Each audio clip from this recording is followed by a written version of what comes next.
Greetings to all the amazing people watching and listening to this. Welcome to Chizuba Talks, a podcast dedicated to sharing compelling stories of hope, determination, and humanity. I'm Tej, glad to be hosting outstanding individuals on this show. You all know the story: give a man a fish, you feed him for a day. If you teach a man to fish, you feed him for a lifetime. That's what World Hunger Team is doing with food in the jungle villages of sub-Saharan Africa. Meet Randall Putala, founder and CEO of World Hunger Team, Nashville, Tennessee. Welcome, Randall. Thank you for joining us today. Thank you, Tej. Very glad to be here. Randall, your mission goal is to grow food in places where little to no food is grown now.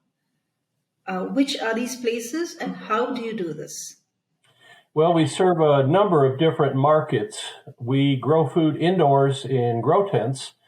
It could be in a closet, it could be in an abandoned classroom, a basement, a janitor's closet, and we can grow up to 106 plants in a grow tent. We also grow outdoors. We have systems that are small farming inside of containers, and those are what we're using in the jungle villages. We do raised bed crops for larger scale farming in communities where they really don't have enough farmland. So we grow in just a wide range of areas, but that is how we think of it, is to grow food where none is currently grown, and currently there don't exist systems to efficiently do that. When you say a closet, what kind of crops will grow in a closet or that space, or what kind of resources are required to grow food in that small area? Okay, we have an indoor grow tent. And if you go to any of the major online retailers like Amazon, you will see these tents. They're like a giant tent. Ours is 40 inches wide by 40 inches deep by 80 inches tall. It has 3 racks, and we use LED lights and non-circulating hydroponics. So the whole tent zippers up, and it just functions on its own. The lights are on a timer. All you have to do is check the nutrient level once a week, and it will grow up to 106 plants in that little small space. Well, that's fantastic. I've never heard of something like that. And you talk about what about the light? What about the water? Okay, the water we use is simply ordinary water that we add nutrients. We add hydroponic nutrients. There are 3 basic nutrients that are used in what is known as the Kratky system, which is master blend. And you think of that as Miracle Grow on steroids. It's all natural minerals. Copper, zinc, molybdenum, it goes on and on how much is in there. Then calcium nitrate to give the plants turgor strength, and Epsom salts, just like you'd put in your bubble bath. Those 3 ingredients give the plants everything they need to be 100% nutritionally sound. And you mix that with water, and you grow in these indoor tanks where half the tank is full of water with the nutrients, half is full of oxygen. And the plants quickly realize they have everything they need to thrive, so they go 100% put their energy towards growing food. That's fantastic. But when you talk about these villages, especially sub-Saharan Africa, I would think there's a shortage of water. Yeah, we don't use that in Africa. That is for domestic. We call that tent our indoor community garden, so that you can put these tents in the basement of a church, and let's say the seniors of the church who love to farm and garden, but can't garden outside because it's too hard, too hot, too much work. They can grow crops indoors and sell them at after Sunday service. They can donate it to Meals on Wheels. They can feed themselves. That is our indoor solution pretty much for America right now. In Africa, we're doing what we call grow bags. And what that is if you were going to grow tomatoes on your back patio, you would get some type of container and fill it with dirt and grow your plants. Well, in Africa, we use these they're polyester felt bags. And if you can imagine a wash tub that's 200-gallon big, it's a big wash tub made out of this fabric. It's very lightweight. And you fill it with the local dirt, plant your seeds, and you're growing crops anywhere you have an open space. You don't need farmland. Oh, that's great. But again, I'm asking you again for the water. Well, you have to have water present, obviously. We give them the grow bags. We give them the nutrients. These are, again, powdered hydroponic nutrients. And we give them the seeds. Now, the villagers select the crops they want. And these are all non-GMO seeds, locally sourced. But what we find, especially in Uganda, where we're very active, the Ugandan people would love to grow the crops that their ancestors grew. These make the traditional dishes. And these are like sakuma, which is a green leaf like spinach or Swiss chard. There's now they've been indoctrinated. When the British took over sub-Saharan Africa, pretty much the whole shooting match about over 150 years ago, they said, okay, all those healthy crops you've been growing, get rid of them. We want you to grow rice, corn, and wheat because we can export that back to Europe. Right. So that's what they did. And now the people are all addicted to corn and they like it, but it's not a very nutritious meal in and of itself. Absolutely. So they want these natural yams, they want sweet potatoes, they want African potatoes, they want all types of greens. And that's what we're giving them the seeds for. So they then, you first burn the soil, and without getting technical, you basically put it under a sheet of plastic and let the sun kill all the bugs. Then you fill it with the dirt. You put these non-GMO seeds. You mix up the water, and you can use swamp water. Now, here's the thing. You can grow healthy food using polluted swamp water. The plant will not suck up the problems. It won't keep the pathogens. So you can use pond water to grow your crops. Now, for potable water, some of these villages are trekking this in 5 and 10 miles every day. What we're saying is this: you can use the local water or collect rainwater to grow the crops. But everything they grow is 100% organic. Yeah, that's beautiful. And is the crop quantity enough to serve the community, or there's always a shortage, or there is, there could be more of the crop that is grown?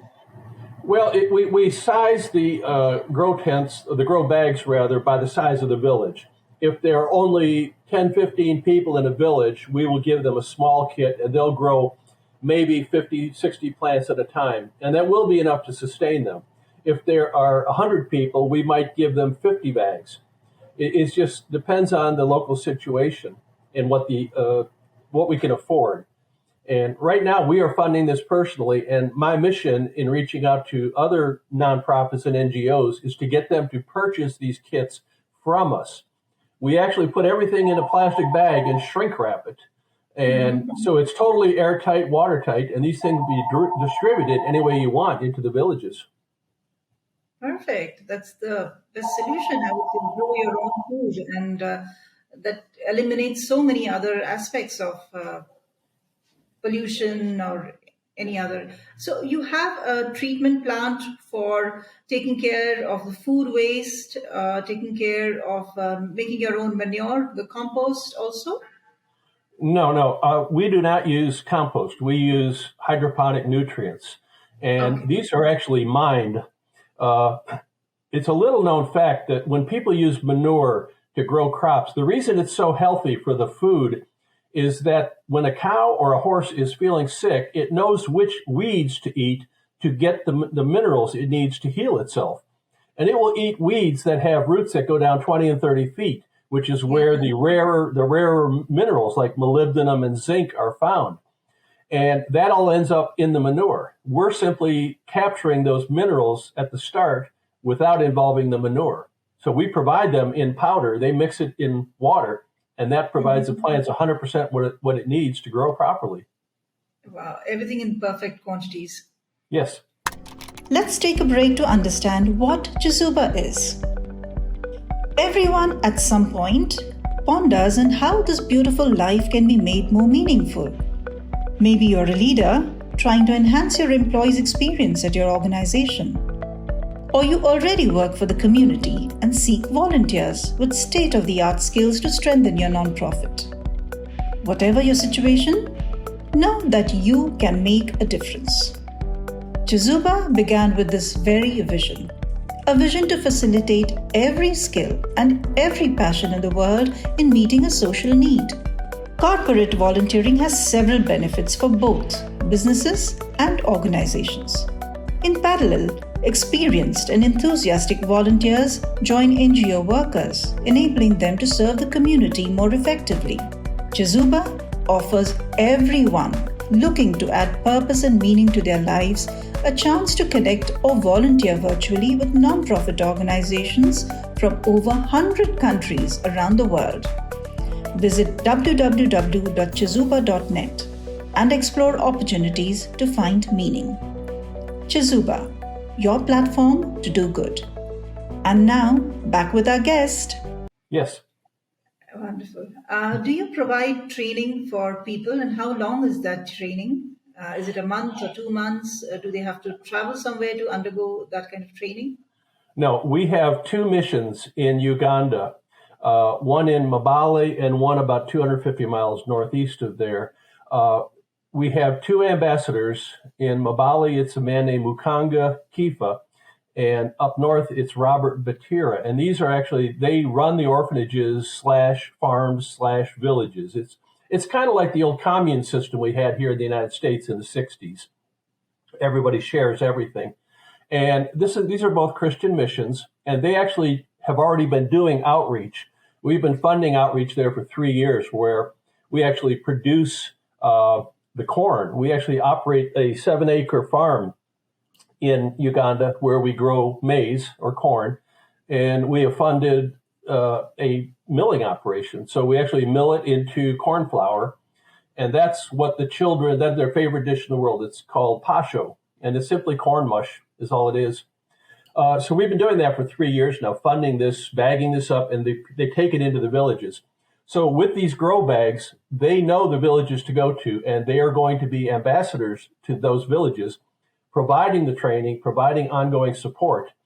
A little known fact is most of these villagers have cell phones now.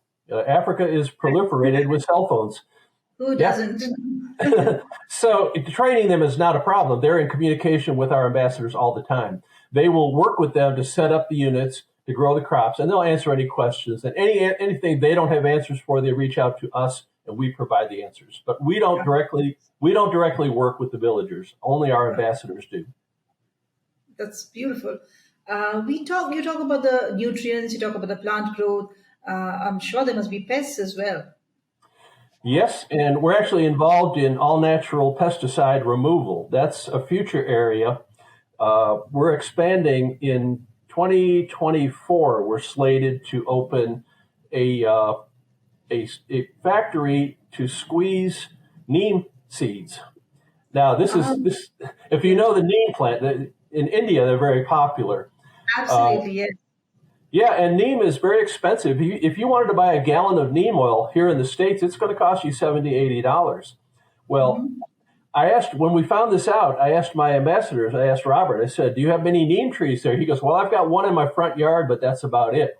And I asked Mukanga, I said, do you have any neem trees? He goes, we have nothing but neem trees. And I said, what do you mean? He said, well, we're on the edge of what's known as the uncharted jungle. There's massive quantities of land in Uganda that are not organized or not run by the government. It's just sort of a free-for-all. And he says, I have neem trees as far as the eye can see. And I'm like, guess what, Mukanga? Those neem seeds are extremely valuable. So you press it just like olives, just like you would do olive oil. And so we're setting up an operation to process the neem seeds into all-natural pesticides. Lovely. That is beautiful. So it's like a whole circle, right? The entire ecosystem, right from planting to sustaining to the pest control and feeding the community. That's beautiful. Yeah. You think bigger, larger communities can be served in this fashion? Is it a doable, scalable model? We have different models for different scale needs. For example, this is really just for villagers. This is for small scale where they don't have any farmland. They don't have any hope of acquiring farmland, but they need food. Now, these people are so far removed from the big cities that not too many of the NGOs ever even get out there. We are the only one operating in these areas right now. Although there are plenty of NGOs, don't get me wrong, there's plenty of really well-funded, well-organized nonprofits and NGOs serving sub-Saharan Africa. But the need is so great, nobody can address all the needs. And nobody has the budget to address all those needs. What we're providing is an extremely low-cost way to get help into the villages and teach them how to sustain themselves. That's good luck with that. It's amazing. How many beneficiaries are there at the moment, if I ask you currently? We have about 15 villages that we support. World Hunger Team currently supports 2, and that's Robert's mission and that's Mukanga's mission, and that's over 500 children. And I can tell you, providing enough meals for 500 people, it's a challenge. So we're struggling. We're a small nonprofit. We are not deep pockets. We're always going after funding. But we're hoping that this grow bag mission will resound with individuals who feel they would love to do something, but they feel helpless. And it's true. And you say, well, I'll donate to one of the largest charities. Well, those charities have millions of dollars in salary and overhead. Mm-hmm. We do not. We don't take a salary. We don't take any profit. So if you donate $25 to me, that $25 is going to buy materials for grow bags for the jungles in Uganda, for the villagers. So that's how we operate. Yeah. Randall, tell me, how did you come about this program? What was the epiphany here? Well, I had the original mission to help solve world hunger over 40 years ago. And it's on our website. There's a video about it. Basically, God sent me a message and said, you will feed a great many people in your lifetime. And I never knew how I would do that. And the mission has been around for 13 years. We've been trying different approaches. The idea of the grow bags came about last year, and we have other devices all the way up to high-end units. We have a unit that is actually, we've got a provisional patent on it. We filed for the utility patent. It's a unit that ships flat on a pallet, assembles in the field, and it collects rainwater, collects, stores, and purifies up to 1,360 gallons of rainwater and makes it potable. So anywhere it rains, you can have potable water. Another little known fact is that in well over half of sub-Saharan Africa, you cannot dig a well because the water table is too far down, or the village is in a high elevation where the water table doesn't exist. Mm-hmm. So as long as it's raining, our unit, as long as it rains sometime during the day or night, our unit will collect that rainwater. And it also grows 70 linear feet of crops using automated drip irrigation of the same hydroponic nutrients. Wow. So we're the number 1 and number 2 missions in the world, according to the United Nations Food and Agriculture Organization, the UNFAO, biggest in the world, are food and water. And we address those 2 needs head on. So that's a whole different mission. That one we're going for the serious funding on, and that's our big mission. This is something we're doing to get results now because it is so bad. This is the worst it's been. The food crisis has been in sub-Saharan Africa in well over 20 years. And that's to say that they were making some headroads, but when COVID hit and when the recessions hit, inflation, it's really bad over there. Yeah, I totally get it.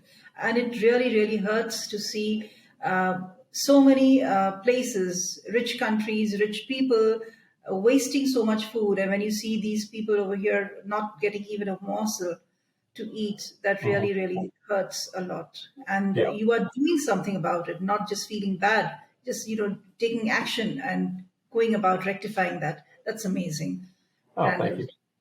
Thank you so much. Thank you for sharing your story, and keep doing the good work that you can. And I hope through this medium, people are able to hear and contribute in some way to your organization. Thank you very much. Well, thank you, Tej.